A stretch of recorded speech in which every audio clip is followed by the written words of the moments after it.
योगी आदित्यनाथ ने पाकिस्तान के खिलाफ 3 ऐसे बड़े एक्शन किए हैं कि नरेंद्र मोदी भी उनकी तारीफ कर रहे हैं। एक तरफ पहलगाम हमले के बाद नरेंद्र मोदी आप देख रहे होंगे कि बड़ी बड़ी मीटिंग्स कर रहे हैं। पाकिस्तान को सबक सिखाने के लिए नरेंद्र मोदी पाकिस्तान को कैसे कमजोर कर रहे हैं यह भी आप देख रहे हैं। और मॉक ड्रिल के बाद अब यह माना जा रहा है कि देश में ऐसी स्थितियां बन रही हैं कि भारत और पाकिस्तान का युद्ध होने वाला है। लेकिन ऐसे में सवाल यह उठता है कि जहां बात पाकिस्तान और भारत की हो रही हो वहां उत्तर प्रदेश के मुख्यमंत्री योगी आदित्यनाथ का जिक्र क्यों किया जा रहा है? उन्होंने ऐसे कौन से 3 बड़े काम कर दिए जिसको लेकर बड़ी चर्चा की जा रही है? आज इन्हीं 3 बिंदुओं पर बात करेंगे। मेरे साथ संदीप जी स्वागत है चर्चा में। बताइए कि योगी आदित्यनाथ का नाम क्यों पाकिस्तान, जहां बात हो रही पाकिस्तान की देश की, वहां उत्तर प्रदेश के मुख्यमंत्री का नाम क्यों लिया जा रहा है? वैभव, नाम इसलिए लिया जा रहा है क्योंकि हालिया स्थिति जो है ना वैभव, अब वो स्थिति आ गई है कि देखिए मोदी दिल्ली में बैठ के बड़ी बड़ी मीटिंग्स कर रहे हैं। अभी भी अजीत डोभाल के साथ मोदी बैठे हुए हैं और अमित शाह ने ऑर्डर दे दिया है मॉक ड्रिल सभी राज्यों की होनी है। इसी बीच योगी ने 2 कदम पहले का काम कर दिया है। जो नेपाल बॉर्डर पर योगी ने 4 से 5 दिन पहले किया था, वहां के अवैध 300 से 400 मदरसों को बंद करना, अवैध पाकिस्तानियों को देश से खदेड़ के बाहर करना। तो समझ लीजिए ना कि जैसे कि अमित शाह ने मॉक ड्रिल का ऐलान किया कि 7 मई को मॉक ड्रिल होनी है, पर योगी ने 1-2 मई में पहले नेपाल बॉर्डर पर जो किया। वैभव, जो नेपाल का बॉर्डर है ना, यूपी के अच्छे खासे जिलों की सीमाओं से लगता है। वहां से योगी को लग रहा था कि यहां से कुछ लोग जो है आवाजाही कर सकते हैं। तो योगी ने क्या किया, पहले वहां प्रशासन को जो किया, उसके बाद वैभव वहां जितने भी अवैध मदरसे मस्जिद थे जहां ये आतंकी वहां आने वाले लोग बड़े आसानी से छुप जाते हैं, उनको तोड़ने का काम किया।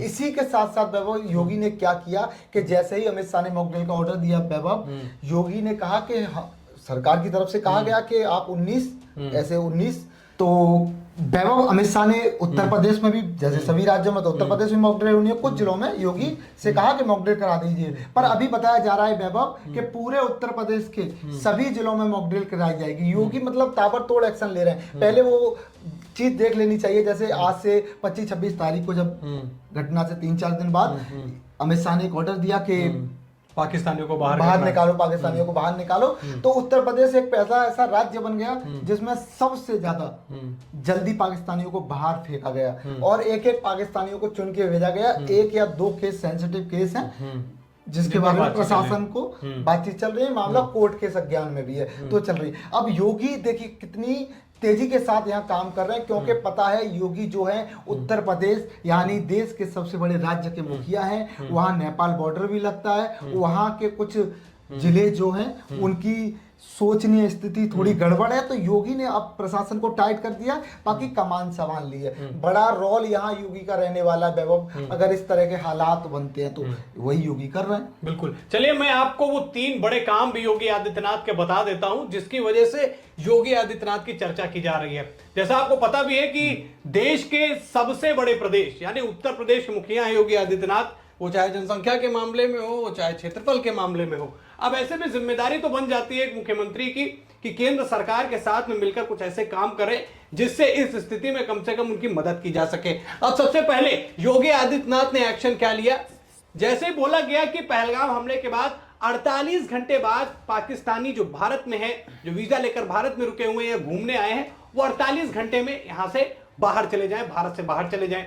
लेकिन जिस तरीके की शक्ति योगी आदित्यनाथ ने दिखाई, जिस तरीके की चीजें लगातार सामने निकलकर योगी आदित्यनाथ के उत्तर प्रदेश से आ रही थी, उसमें वो सराहना के पात्र रहे। सीधी सी बात है, कई टूरिस्ट प्लेस हैं, कई ऐसी जगहें हैं जहां पर पाकिस्तान के लोग जो है उत्तर प्रदेश में आते हैं, लेकिन योगी आदित्यनाथ के सख्त प्रशासन की वजह से ही 48 घंटे के अंदर यह एक्शन पूरा किया गया और चुन चुनकर उन पाकिस्तानियों को पाकिस्तान भेजा गया। यह सबसे पहला एक्शन रहा पहलगाम हमले के बाद। दूसरा एक्शन पर दोस्तों बात करते हैं। दूसरा एक्शन मैं कहूंगा यह सबसे बड़ा एक्शन है। नेपाल बॉर्डर को पूरी तरीके से क्लियर किया। जैसे सिद्धार्थनगर वो जिला है जहां पर नेपाल से सबसे जुड़ा हुआ वो क्षेत्र है, वहां पर मदरसों को तोड़ा गया। उसके बाद न सिर्फ सिद्धार्थनगर बल्कि आसपास के कई जिले जहां पर ये मामले निकल कर आ रहे थे कि या तो ये अवैध मस्जिद है या फिर ये अवैध मदरसे हैं।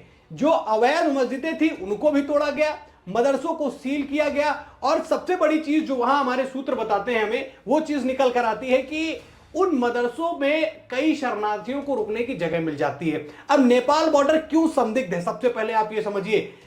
सीमा हैदर वो नाम जो पाकिस्तानी होने के बावजूद अभी भी उत्तर प्रदेश में है। हालांकि कुछ नियम हैं और कुछ मामले हैं कोर्ट पर जो विचाराधीन है, लेकिन सीमा हैदर देश में कैसे आई? पहले पाकिस्तान से दुबई गई, दुबई से नेपाल आई और नेपाल से वो भारत आ गई। किसी ने नहीं रोका, किसी ने नहीं टोका। सवाल उठता है यहां पर सुरक्षा का। अब ऐसे में जब सीमा हैदर नाम के या ऐसी महिला आ सकती है तो आतंकियों के लिए तो बड़ा छोटा मामला है, वो कहीं से भी घुसा सकते। तो नेपाल बॉर्डर की कार्रवाई जो है वो बेहद जरूरी थी, क्योंकि पहलगाम हमले में दोस्तों ये माना गया, कई सूत्र ये कहते हैं कि कहीं ना कहीं जो देश के अंदर बैठे हुए कई ऐसे लोग हैं, जम्मू कश्मीर में पहलगाम में जो हमला हुआ उसमें उन लोगों का भी हाथ है। जांच चल रही है, जब नाम सामने आएंगे तब चीजें क्लियर होंगी। ये दूसरा, इसीलिए मैं सबसे बड़ा एक्शन कह रहा हूं। तीसरा एक्शन, पहलगाम समर्थकों पर जो है नकेल कस रहे हैं। अब क्या हुआ कि उत्तर प्रदेश में तमाम जो लोग हैं, आपने बहुत सारे ऐसे बयान इससे पहले भी देखे होंगे कि वो देश विरोधी हों या फिर योगी को धमकी, मोदी को धमकी, किसी नेता को धमकी, ये सब उत्तर प्रदेश में चलता रहा है। लेकिन पहलगाम हमले के बाद में कुछ ऐसे लोग भी निकले जो कि उनका प्रेम पाकिस्तान के प्रति झलकता दिखा और सोशल मीडिया पर उन्होंने उस चीज को पोस्ट किया। फिर पुलिस प्रशासन ने कैसे एक्शन लिया, वो चाहे लखनऊ हो, कानपुर हो, तमाम जगहों पर ऐसी चीजें निकल कर आई और वहां पर योगी आदित्यनाथ ने एक्शन लिया और उनको बता दिया कि इस उत्तर प्रदेश के अंदर ये सारी चीजें, खासतौर पर उस मामले में जहां पर पूरे देश की जो है इतने समय निगाहें टिकी हो, जहां पूरा देश इस चीज को लेकर सबसे ज्यादा विचार कर रहा हो कि पाकिस्तान को ऐसे सबक सिखाना है, उसी पाकिस्तान के खिलाफ आपका प्रेम वो नहीं चलने वाला है। संदीप जी, ये वो तीन जो है बड़े एक्शन रहे योगी आदित्यनाथ के, और इसीलिए कहा भी जा रहा है कि ये एक्शन जो है, देखिए देश का सबसे बड़ा प्रदेश है और योगी आदित्यनाथ ने जिस तरीके से बड़ी ही धैर्यता के साथ और एकजुटता के साथ और कम समय में ये काम जो है वो करके दिखाया, इसीलिए वो सराहना पात्र है। देखिए वैभव, तस्वीरें और भी हैं, बातें और भी हैं। मैं आपको एक खबर बता देता हूं जो 2 दिन पहले चल रही थी, 24 घंटे पीछे की खबर है कि गंगा एक्सप्रेस पर राफेल, जैगुआर और कितनी बड़ी सैन्य अभ्यास गंगा एक्सप्रेस पे किया गया। योगी गए, जाके निरीक्षण किया। उसी के साथ 4 दिन पहले शारदा नदी डैम पर योगी जाते हैं, मुआयना करते हैं, पूरे डैम, पूरी नदियों को साफ सफाई कराते हैं, क्योंकि ये प्लान है, अब बड़ा होने वाला है, ये उसकी आहट है। क्योंकि नदी को साफ कराना कि अगर पानी की स्थिति बढ़ने की हुई तो पानी इधर भी डाइवर्ट किया जा सकता है। साथ ही गंगा एक्सप्रेस पर सैन्य अभ्यास होना यानी महत्वपूर्ण रहेगा यूपी का हिस्सा। ये अगर युद्ध अगर ऐसी स्थितियों में जाता है तो यूपी कितना महत्वपूर्ण रहेगा, और जब यूपी इतना रहेगा तो योगी क्या करेंगे। तो योगी अब वैभव जो कर रहे हैं, समझ आ गया योगी को क्या करना चाहिए। दिल्ली से ऑर्डर मिल रहे हैं, फॉलो कर रहे हैं और उन्हें जमीन पर लागू करने का काम कर रहे हैं। देखिए, तो यही स्थिति रही। देखिए, मानिए सीधी सी बात है कि कोई बड़ा राज्य हो देश का, सबसे पहले वो निशाने पर आ जाता है। दिल्ली, उत्तर प्रदेश, 4-5 आसपास के ऐसे राज्य हैं, ऐसी जगह जो टारगेट में आ सकती हैं। ये हमें भी मानना पड़ेगा कि अगर हम हमला करें। वहां उत्तर प्रदेश में एक दूसरा कारण भी है, जैसे कि काशी विश्वनाथ, अयोध्या, मथुरा सेंसिटिव एरिया भी हैं जो हमेशा इन लोगों के निगाह पर रहते हैं। तो ये भी एक बड़ा मुद्दा रहेगा। इसीलिए योगी को समझ आ गया किस तरीके से उन्होंने संभालना है मामला। देखिए, टूरिस्ट प्लेस है, वही मैंने पहले भी कहा कि इसीलिए सबसे ज्यादा जो संख्या रही पाकिस्तानियों को उत्तर प्रदेश से पाकिस्तान भेजने वाली, इसीलिए ज्यादा संख्या रही क्योंकि टूरिस्ट प्लेस जो है वो उत्तर प्रदेश में ज्यादा रहे।